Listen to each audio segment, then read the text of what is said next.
We're doing well, man. So we're going to start with Conor McGregor, already the biggest star the sport had ever seen, but now he's a two-division world champion, or at least that's what it says here. You had a great seat, obviously, as this played out. I know you predicted him to win by knockout. Overall assessment of McGregor's latest performance. I mean, he did everything he wanted to do. It was a very clean victory, a very dominant victory. He was never in trouble of anything. I thought he came out and just like he did in the second Nate Diaz fight, he handles all the emotions, all the build-up, because he's so used to it. Every fight he does is the biggest fight the UFC's ever seen, and his poise continues to improve. And so he was smooth, he was methodical, he wasn't overexerting himself, and every single time Eddie Alvarez looked to close the distance, Eddie was closing it at a high level, by trying to strike to the head of Conor McGregor, never really level changing. And each time he did that, he continually ran into Conor's straight left hand. And Conor was waiting on him. Conor does a really nice job of waiting on you. When that right hand comes, he almost invites you to do it. The right hand comes, he'll step back a little bit, and he'll come right over the top with the left, or he'll meet you with it. And again, as Conor puts it, his timing is absolutely outstanding, and that's part of him being so accurate. And, his power transcended from 145. He still has big power for 155-pound division, and you can't argue it. He's the biggest star the UFC's ever seen.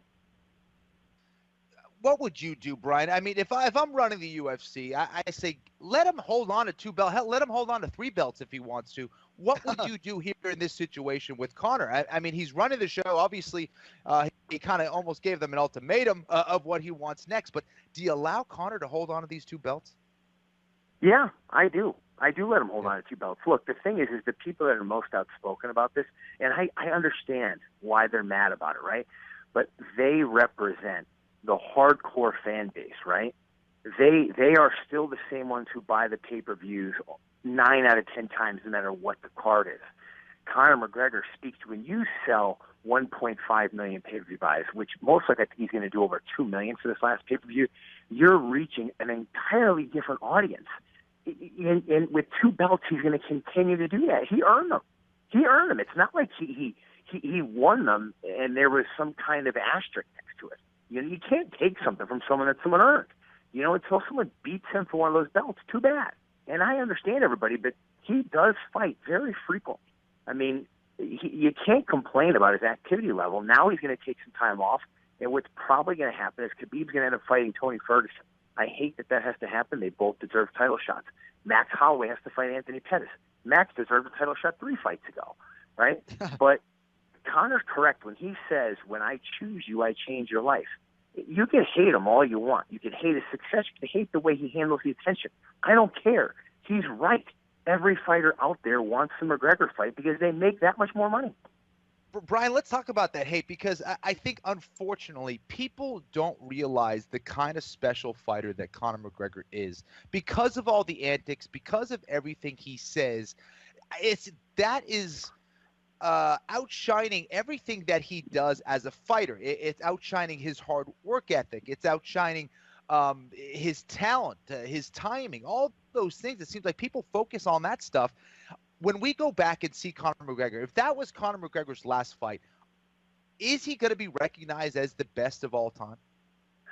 I for me personally, GSP is the best of all time. And in body of work and duration of excellence is big, just in my personal book. But Conor would go down as top 3, possibly even number 2 to me, if he were to stop right now. And I agree with that. And I made a comment on the post-fight show that he reminds me a lot of GSP. Now, some, like many of the websites out there took the blurb and tweeted it out to create some gossip, and people didn't bother to read what I actually said. They just thought I was comparing him to GSP, and people hated the comparison because GSP was so classy, GSP was so loved. Where I actually compared them, though, is in their love and discipline for the small details of martial arts. Kenny, you've been in enough gyms where most fighters, you go to practice, okay, show me one technique, when are we going to roll? Warm me up, and then I just want to spar, right? Not many guys want to spend 45 minutes to an hour breaking down one sequence to add, to their game, where GSP would do that. he would break down and he would drill a series of takedowns for so long, maybe even for an entire week. He would seek out the best guys and he would drill. Drilling is where you get better. Sparring is where you apply the drills. So if you just spar, you're only using what you already know. And Conor is ahead of his time in his appreciation for that. Most fighters, it takes them years, and a lot of times, by the time we realize and get better at some of the subtleties of the sport, some of our athletic gifts are already going. He came to the UFC already understanding that, and that's what makes him special. It's the reason why he somehow always lands the lucky knockout shot, right? Because it's supposed to be luck. Brian, I don't believe. Brian, I don't believe. And I don't mean that it's lucky. I mean that it's because all the time he spends drilling. The other piece of it too, though, is that Conor's success makes other people feel inadequate, and this is just human nature, right? When people make us feel inadequate, we're insecure, and so we want to cut them down. And it's normal for people to want to do that. You get a little jealous when you are comfortable in your own skin. You can admit greatness when you see it. Just because he's great at the octagon and great at what he does doesn't mean he's a great human being. I don't know him that well personally, but I don't hold against him what he does to build up a fight and make money. This sport is tough, it's dangerous, and you should go in it to make as much as you can before you get out, and that's what he's doing. He knows what sells.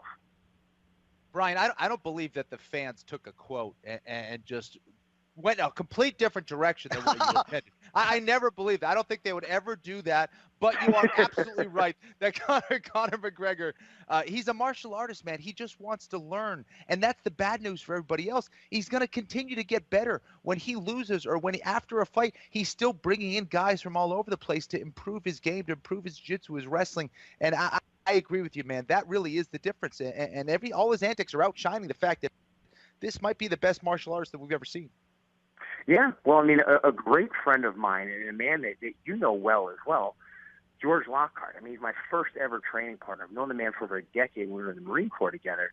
You know, he cooked every meal for Conor this camp. You know, went from Ireland all the way back to New York. So, I mean, he got to witness the way this guy trains. I mean, I've got firsthand, knowledge telling me, the difference. And George has been around a lot of training camps, man. He's been around a lot of fighters at this point. And so he's seen the detail that this kid goes through. And while, yes, he rewards himself well, he's got to live a character because that only brings in more money. This kid, he's putting in the work. He's strong. He's powerful. He's got an X factor that even in a fight where if he's somehow overmatched, he can still knock you out with one punch.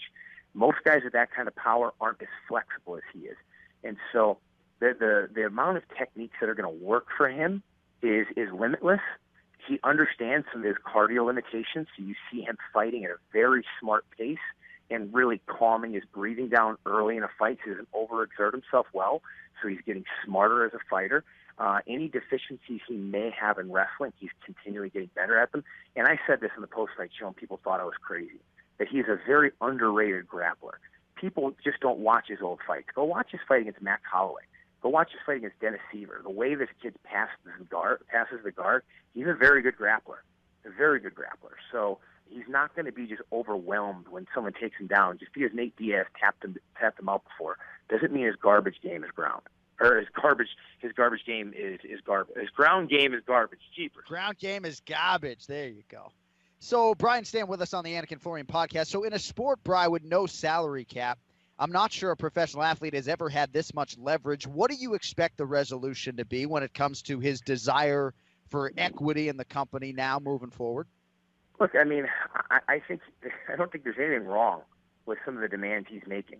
When you sell a company, a lot of the documentations and the analysis from these banks, people interested in buying them, and people that are marketing you, they go public. And it's in clear writing how important this young man is to the company. And so I imagine the leadership of the UFC had to have known this day was coming, where he was going to ask for a piece of it, because if they want to pay back the loans that they took out to purchase this company, they need Conor McGregor, period. And Conor knows that. So either he's going to get the equity stake that he wants, or his percentage of the pay-per-view revenue that he brings in is going to continue to increase drastically. And he's worth it. When you get someone who brings in that much money for the company, you find a way to make that deal and keep him on your team. That's it. And that's, I run a nonprofit. When I find somebody who's that valuable to me, I've got to make sure that I can keep them, because other people will go out there and they'll be after them.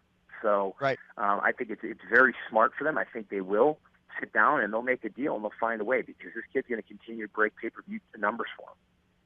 All right, so Tyron Woodley retains his UFC